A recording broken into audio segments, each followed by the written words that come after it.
Let me tell you about a woman called Tiwa Banks.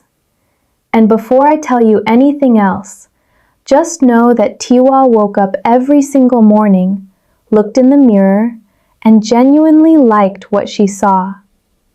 No, scratch that. She did not just like it, she was impressed. By herself, every day, without fail. Some people call that confidence. Tiwa called it being realistic. She was 28. She lived in Lekki. She worked in marketing. Well, her LinkedIn said marketing. What she actually did was walk into rooms and make everyone feel like they needed to try harder. She had never paid full price for a meal in her entire life. Never. Not once. She had smiled her way out of 3 police checkpoints, 2 landlords, and a job interview she had absolutely no business attending. And she got the job. Obviously. Because that is just how Tiwa moved through the world. Effortlessly, shamelessly, and with excellent bone structure. Every morning, every single morning, Tiwa would stand in front of her mirror for 15 minutes. Not because she was insecure, absolutely not. She stood there because she genuinely enjoyed the view. She would look at herself, tilt her head slightly, smile, and whisper, out loud, to her own reflection, "Lagos is not ready for you today." And then she would leave the house. And Lagos was never ready. The street would shift when she walked on it. Men would forget their own names.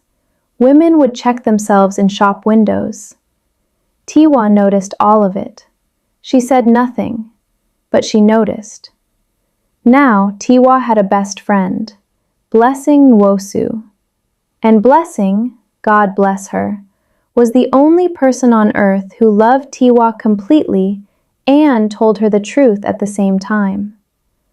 While every other person in Tiwa's life was busy being dazzled, Blessing was busy being accurate. She had watched Tiwa float through life on those cheekbones for 10 years. She had seen doors open for Tiwa that stayed shut for everyone else. And she loved her. She really did. But one day, Blessing said something that Tiwa laughed off and never forgot. She said, "Babe, your face has been doing about 80% of your personality's job, and nobody has told you." Tiwa laughed. Blessing did not. And then there was King, Kingsley Afolabi. King, because of course that was what he called himself. King was Tiwa's boyfriend of 2 years. Tall, handsome, dressed like money smelled him first and chased him down the street. He introduced Tiwa at every single party as my fine girl. Not her name, not what she did, not what she had achieved. Just my fine girl. And you know what? Tiwa never corrected him. Not once. Because honestly, she kind of loved it. 2 people who completely understood the assignment. That is what they were. Beautiful, matching, unbothered, a perfect pair. Or so she thought. It happened on a Tuesday. And Tiwa will tell you, nothing important is supposed to happen on a Tuesday. Mondays are for drama. Fridays are for living.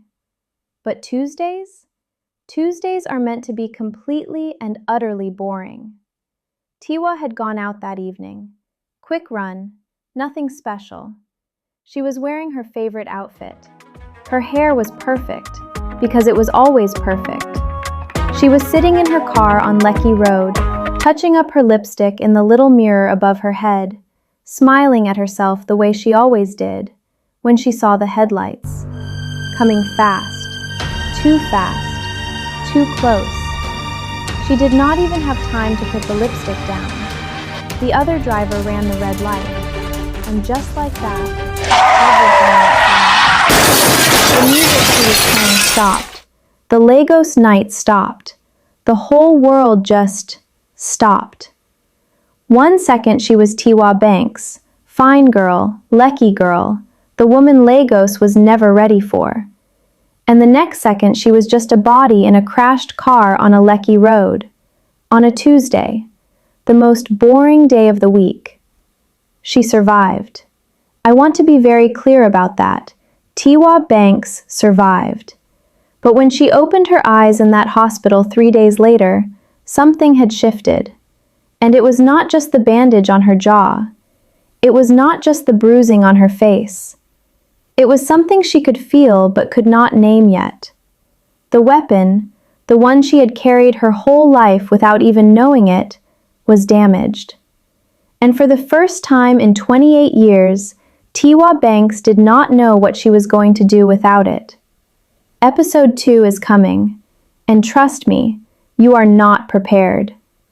This is Face Value, a Cloud9 Visuals original story.